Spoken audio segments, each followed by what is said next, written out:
Hello and welcome to another Leica review. Today we are looking at one of the legendary lenses from Leica. Namely, it is Dr. Mandler's favorite lens. Now, for those who don't know, Dr. Mandler, he's one of the designers of Noctilux lens and also one of the most profound figures in the lens optics industry. And it is for this reason his opinion has mattered so much, and he has pretty much directed the course of design and production for Leica lenses for over 3 decades. Now, this is the lens that he liked very much, and this was his favorite lens. And for me, it is one of the best lenses that I've ever used, which is the one I'm going to introduce now, which is the 75mm Summilux. Now, as for those who don't know this lens, this is one of those lenses that was made and has a beautiful character. It has an amazing bokeh and beats anything out there that I've ever seen. Now, the reason I'm mentioning this lens is because at the current time, there's a new Noctilux lens coming out with 75mm. It's going to be at f1.25, which is very close to the f1.4 this lens has. So there are going to be some similarities in the bokeh characteristics, yet the differences in the way this lens renders images is going to be significantly different because of its design characteristics. Now, as you may know, the lenses in the past were made by hand, and they were ground and put together, assembled by hand. So for each lens, there was a unique character. Now, most of the lenses today are done by use of laser guided cutting techniques, also computer aided design. And furthermore, they are more uniform. There are less variations between different lenses. Now, this lens has its own particular character, which I have done 2 reviews. One of the reviews is the one I'm going to mention today. The other one is the color photographs. Now, this particular lens, because of its era, was very, very well used by many photographers to capture monochrome photographs. Those are black and white photographs. And in this article that I've written, which you can find in the links below, you can see how I use this lens to create this beautiful dreamy bokeh and to create this atmosphere that it was a timeless design. It was a timeless period that which we want to travel and capture if we can through this use of this lens. Now, one of the things before I mention all the photographs is its simplistic design. If you look at it, it has 10 aperture blades, so it gives you this beautiful round bokeh that we have accustomed to seeing with Leica lenses, which is, it's not octagonal, it's not geometrical, it is almost perfectly a rounded bokeh that you achieve with this 75, which is something you want to have, especially when you're creating bokeh and in the background there are some lights, and those lights you want them to be as beautifully rendered as possible.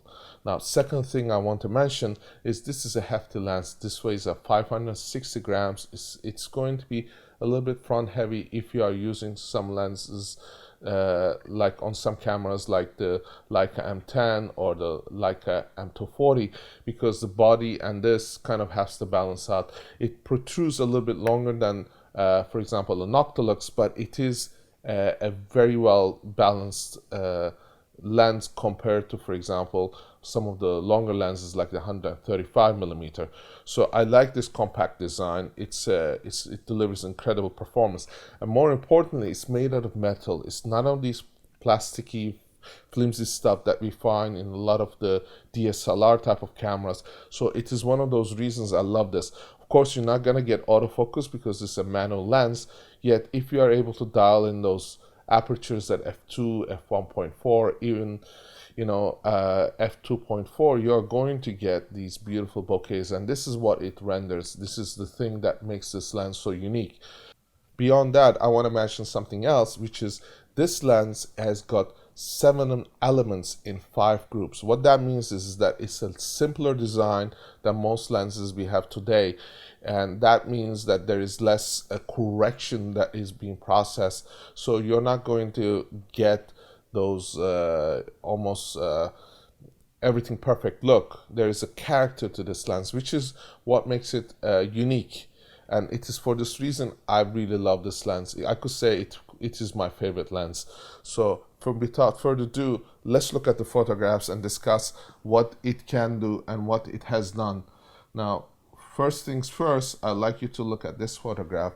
This was taken at a time in a cold winter day in Montreal. You can see this child hugging the mother, and you can see also the background is beautifully smooth. There's nothing jarring, there's nothing disturbing, and your eyes is automatically drawn to the subject matter. And when you are able to draw the attention of the eye to the subject matter by creating this beautiful bouquet, you are able to capture a photograph that is going to stand the test of time. Because a lot of people think that if you get everything in focus, that it is a photograph. Well, your iPhone gets everything in focus. Your smartphones, they all get everything in focus. What you want to do is create that 3D pop. And in this photograph, you can see that 3D separation that happens because the background is pushed further back from the subject matter. And also you can see the gradation of tonalities that exist in this photograph. You can see how the gray tones are so wonderfully reflected in this composition. And of course, there's something else to consider. We could have used a film camera, and you could have had the character of each film applied to it. What that means is if I use an Agfa or a Fuji or a Kodak, you will also have those characters built into the photograph. And you can do that right now if you take a photograph and export it to for example, a software like Lightroom, and then have these various applications that provides you with different kind of renditions from different films. So if you wanted to apply a Kodak film grain, you could apply it, or you could apply Fuji. I left these photographs as I saw them fit. I didn't put any applications of film, and this is one of the reasons that this photograph is without all those grains and all those things that we associate with the film era. Yet it is still a very captivating photo. Next photograph is again at the table. This child in the front is playing, and this is the thing that we want to show, that he's eating, playing, and having this family atmosphere. It is important to notice how the subject matter that is closest to the lens is appearing to be in focus and is beautifully rendered. Yet we are not losing its interaction, the subject's interaction with the girl at the table and the parent on the side. So what we're doing is we're creating this composition where we are explaining and telling a story of what is happening, and yet we are able to blur out the background to an extent where we know it is a cafe, it is a outing for the family, and we can see how we are able to capture that very essence of the moment, and yet be inconspicuous, to know that you can take this photograph from a distance, which is why 75mm works great if you're going to use it for street photography, portrait photography, or all kinds of photography. This is the reason I like using this lens, because I don't have to be as close. If I'm using, for example, 24 or 50, I have to be a lot closer than this. The third photograph I wanted to share with you is a photograph of this gentleman reading a book. Now, what is interesting here is that we have an object on the foreground, and the subject matter is in the middle, and there is the background. And this is something that is a photography technique, putting something in the front, in the back, and the subject matter in the middle, creating this harmonious blend of the environment and the interaction of the subject matter with the environment. And as you can see, the subject matter is clearly highlighted. Our eyes is automatically drawn to the subject matter, yet we are able to focus to that subject matter because of what we have on the foreground. If we didn't have this object in the foreground, what will happen is that we will see directly the figure, yet it will not be such an important and interesting composition. That is why at times it's important to place the subject matter at a place where there is something in the foreground, something in the background, creating this unique composition. And this is what I try to achieve with a 75mm. Again, giving me that distance and that flexibility of being inconspicuous and being able to capture photographs. And the fourth photograph is this lady reading this newspaper. It's a weekend, of course, and some people like to read their newspapers at breakfast or after breakfast. This is one of those moments where we capture what is present, what we see, what we notice to be important. And again, what you can see is that the subject matter is at ease. We see that she's fully immersed in what she's reading, and it creates a composition where she is at a cafe. She is presenting a moment in time that has been frozen. This is what we want. We want to be able to translate that exact moment to a photograph, and we have achieved this through this photograph. And notice again here, I haven't used this at the widest aperture. I used it at f2.8, and yet still had this beautiful background that is pushed away. So you have a very far distant background. You have the background right behind her, and of course the subject matter is at the center. This is one of the ways I like to compose some of the photographs, and 75mm lens allows me to do that very efficiently. Now, of course, we cannot use this lens and say that we have done some great portraits until we get a really close-up portrait, and this is one that I've captured. I wanted to show how it will look in terms of this person's features, the things that stand out. That is his beard, this is his hair, the way he moves, the lines on his face, the way his shirt is. All that is captured beautifully in this composition, and we are seeing a different angle. Normally we take photographs from the front or from a quarter turn, but this is a particular different photograph, and you can take photographs like this and present it in a way that is pleasing to look at, in a way that is captivating and interesting. So this is the aim of this lens, to create enough separations, enough distance from the background to create this 3D dimensional photograph that gives us a unique look. And the next image is of these two gentlemen discussing something very important, and you can see the reaction on the gentleman's eyes. We see that this is an important moment. He's sharing something very, very personal, probably, or something that carries a weight of importance. And this is the moment where I wanted to capture it and explain the story in a photograph, and we have achieved this very well. Again, notice that the subject matter that we want to be concentrating on is the person who's talking and looking towards the camera's way. And of course, again, we have something in the foreground, we have something in the background, creating the composition that we have attempted to achieve in this photograph.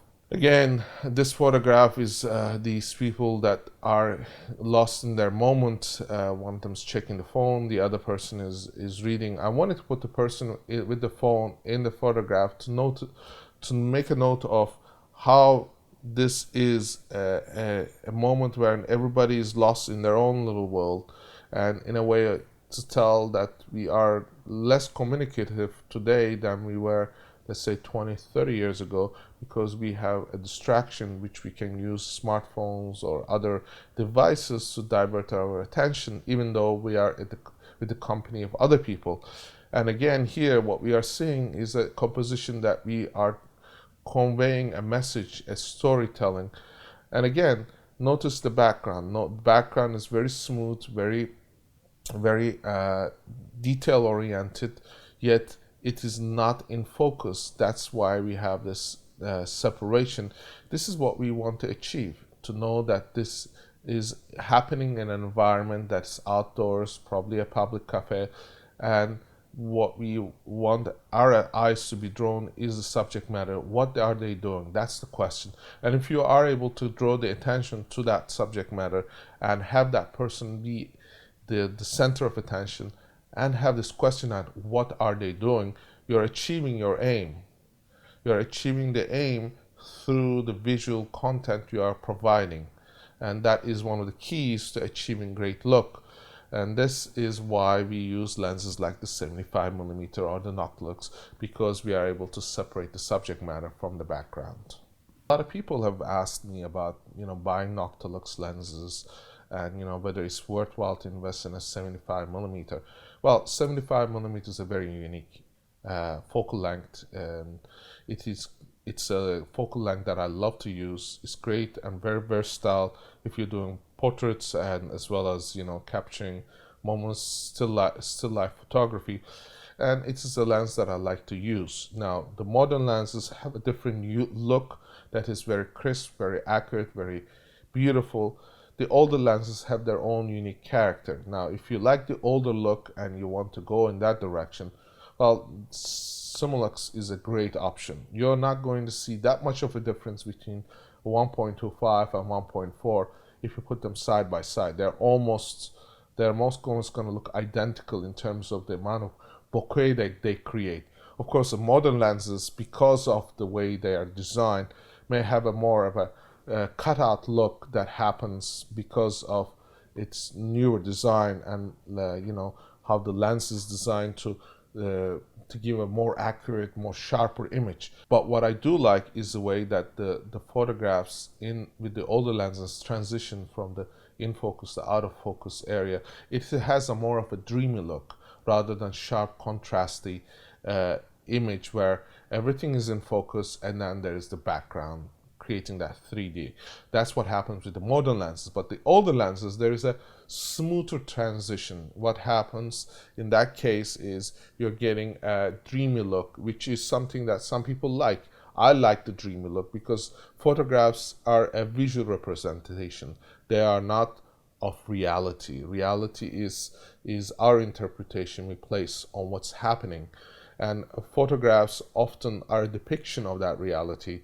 And if you are capturing that moment and giving it a dreamy look by using a lens like the 75 Summilux, you're achieving a different feel than if you are using, for example, a 75mm Summicron. The Summicron f2 is going to give you an image that is going to be more accurate, perhaps more cut out like, and the drop off is going to be a lot faster from the in focus to out of focus area, creating that 3D pop. Again, it's the personal taste. Some people say that they're okay with the f2 and that works wonderful for them. For me, what works is the moment, what I am attempting to capture. If, for example, I'm photographing a supermodel and that person needs to go on the cover of a magazine that is more of current time, then of course I want to use the 75mm Noctilux or the Summicron, because it's going to give me that 3D cutout. But if I'm doing an artistic impression, a way to render images, well, then Summilux lenses, the ones like the 75mm, are going to give me those beautiful transitions, the melting of the background, and yet it's not going to be swollen. It's not going to be something that is jarring like some of the other lenses of the artistic era, which is, I'm talking about the 1960s, 70s, and always up to early 80s. So this is the reason I like the 75mm Summilux. Beyond that, I would say if you are a person who likes to shoot black and white photography, Summilux lenses is gonna give you something more of a character rather than an image that is, wow, that is very accurate. We want to create a look that is going to be of the era that we feel is representing. For example, if I'm photographing older people and I want to do that in black and white, well, Summilux is the first lens that I will go to. Yet, if I'm, again, photographing a scenery where I want to capture everything in minute detail and accuracy, well, that's when the Summicron Apo works wonderful, because what happens is everything is in beautifully rendered, accurate, a detailed photograph. This is what it does. So it is important to know the differences between these lenses, and this is the reason why I have chosen this lens for this project. Again, as I said, there are several articles I've written for the 75mm. There is also the Noctilux and the Noctilux 75mm. Check those articles. I provided the links down below. And also, if you are interested in buying this lens, I also provided links to get the best prices. and these are prices that I have not found anywhere else. So if you do click on those links, you're also helping Leica Review to be independent and help it to be able to bring you more reviews in the future. And I thank you for watching, and I'll see you in our next review.